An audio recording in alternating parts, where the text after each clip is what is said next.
Students, we are on the next form of past tense, that is past perfect tense. Past perfect tense is used to express two types of action which occurred or completed in the past. It is usually used to express an action which occurred a long time ago in past. It gives a sense of completion of an activity in past. Past perfect tense उन दो types of action की बात कर रहा होता है जो past में हुए और पास्ट में ही कंप्लीट हो चुके, कि प्रेजेंट के साथ उसके साथ कोई ताल्लुक नहीं है। जो पास्ट में स्टार्ट हुआ और पास्ट में ही कहीं पीछे खत्म भी हो चुका है, उसको हम हमेशा पास्ट परफेक्ट टेंस कहेंगे।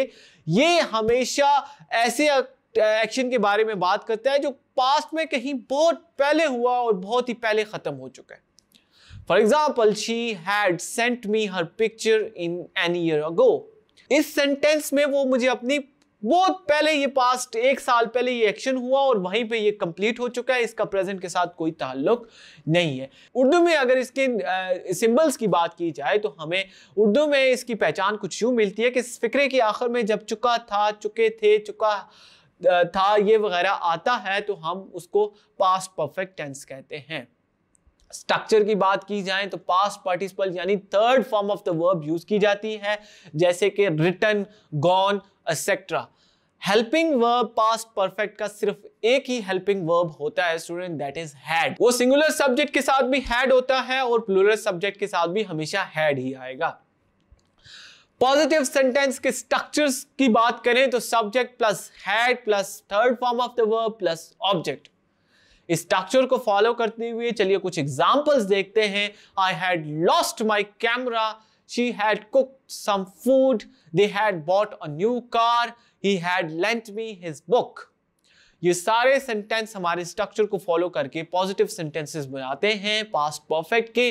Coming towards the negative structure of past perfect tense, that is subject के बाद had plus not plus part participle यानी कि third form of the verb plus object. इसी स्ट्रक्चर को फॉलो करते हुए एग्जांपल्स को देखें तो he had not finished his work, she had not applied for some job, they had not cleaned her room, I had not visited him.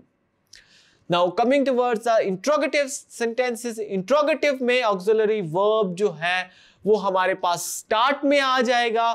Had plus subject plus past participle, then we have object. Had you complete your homework? Had he prepared himself for the exam? Had I thought about my future? Had he appeared in exam? So all of these sentences belongs to past perfect tense interrogative sentences. So student, I hope you understand the concept of past perfect tense. Now coming towards the last component of past tense, that is past perfect continuous.